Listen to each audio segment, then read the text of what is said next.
Bismillahirrahmanirrahim. Assalamualaikum. How are you all? I hope you all will be fine and safe at your homes. It's your social studies period and I'm your social studies teacher.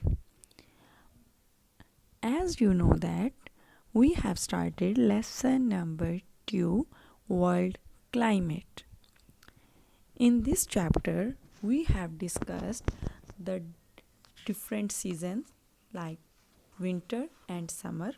ठीक है, हमने 2 seasons discuss किए, उनके effects discuss किए कि हमारे उन seasons के हमारे क्लाइमेट पर भी कोई इफ़ेक्ट्स होते हैं या नहीं होते. ठीक है, उसके बाद हमने प्रीवियस लेक्चर में डिस्कस किया टेम्परेचर के बारे में और द क्लाइमेट ऑफ पाकिस्तान के बारे में. ठीक है, today we are going to start our next topic which is climate change.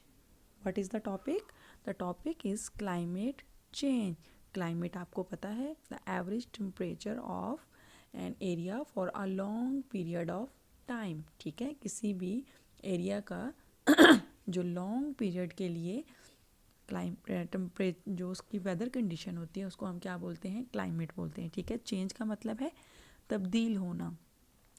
Climate change is a change in the climate pattern of a region or on a global scale. From the mid to late 20th century onwards, the increased levels of carbon dioxide in the atmosphere have caused a rise in the temperatures on Earth.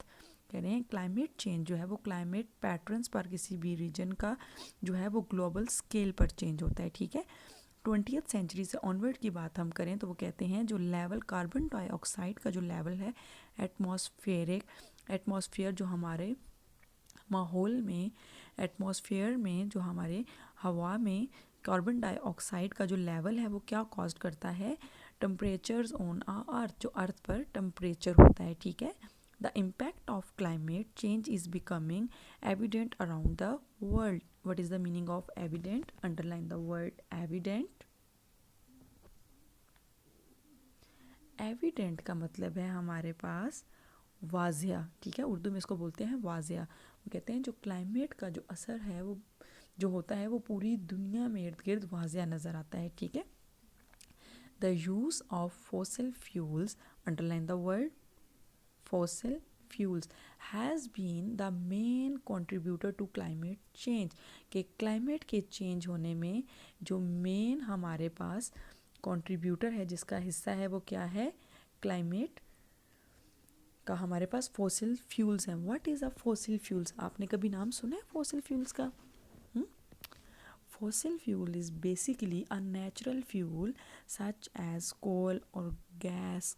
ठीक है, formed in the geological past from the remains of living organisms. Urdu में आसान सी इसकी definition है कि ज़मीन में दबा हुआ ईंधन. ठीक है, जो कोयला और तेल जो हमें ज़मीन से मिलता है ना वो कहाँ से आता है वो पता है आपको? वो पुराने ज़माने के जो पौधे या जानवर, जब पौधे गल सड़ जाते हैं या जो जानवर ज़मीन के अंदर ही दफन हो जाते हैं उनके बकाया जात से बनता है. ठीक है, कह रहे हैं main contributor to climate change, agriculture and deforestation and the manufacture of cement, chemicals and metals are also contributing to increase in greenhouse gases. पहले वो फॉसिल्स फ्यूल्स की बात करें. ठीक है, फॉसिल्स फ्यूल वो कह रहे हैं क्लाइमेट के चेंज होने में मेन क्या है? कंट्रीब्यूटर हैं, मेन कंट्रीब्यूशन है इनकी. Simple, the use of fossil fuels has led to an increase to the level of carbon dioxide. ठीक है, जो फॉसिल फ्यूल्स है उसका इंक्रीज़ जो है लेवल क्या किस चीज़ का लेवल वो करता है? इंक्रीज़ कार्बन डाइऑक्साइड का. ठीक है, that is released into the atmosphere and this has resulted in an increase in global temperature.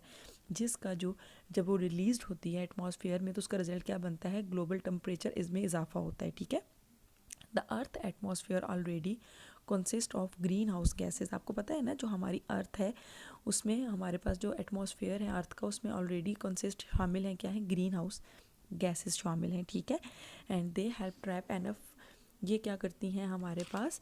ये गैसेस जो हैं ये क्या करती हैं? अर्थ को अर्थ पर जो हमारे पास सन से जो हमारे पास हीट आती है उसको ट्रैप करती हैं, ठीक है। The greenhouse effect, the next topic we have the greenhouse effect. First of all, we will discuss the greenhouse. What is the meaning of greenhouse? Green gases, यहाँ पर इस टॉपिक में जो हमारे पास जिक्र है वो ग्रीन हाउस गैसेस का है, ठीक है। greenhouse gases are gases in Earth's atmosphere that trap heat. अभी मैंने आपको बताया greenhouse gases क्या हैं, ऐसी gases हैं जो अर्थ पर क्या करती हैं, हीट को ट्रैप करती हैं। They let sunlight pass through the atmosphere but they prevent the heat that the sunlight brings from leaving the atmosphere. अब हमारे पास वो कह रहे हैं कि जो हमारे पास ग्रीन हाउस में से जो हमारे पास गैसेस आती हैं वो अलाउ करती हैं किसको, सनलाइट को, कि वो एटमॉस्फेयर में से पास हों, ठीक है। अब देखिए, green house gases allow sunlight to pass through the atmosphere and reach the earth surface. Green house gases जो है वो अलाउ करती हैं सनलाइट को टू पास थ्रू एटमॉस्फेयर, कि वो एटमॉस्फेयर में से पास हों और कहाँ पहुँचे, अर्थ की सरफेस पे, जो हमारे पास अर्थ है, ज़मीन है, उस पर सरफेस पे, ठीक है। Some of the sunlight is captured as heat on earth and some if it goes back towards space. यहाँ पिक्चर में आप देखें आपको समझ आ जाएगी कि सन, ठीक है, यहाँ से सन से क्या है, सोलर रेडिएशन यानी कि ग्रीन हाउस जो गैसेज हैं वो अर्थ पे आ रही हैं और कुछ एटमॉस्फेयर में वापस जा रही हैं, ठीक है।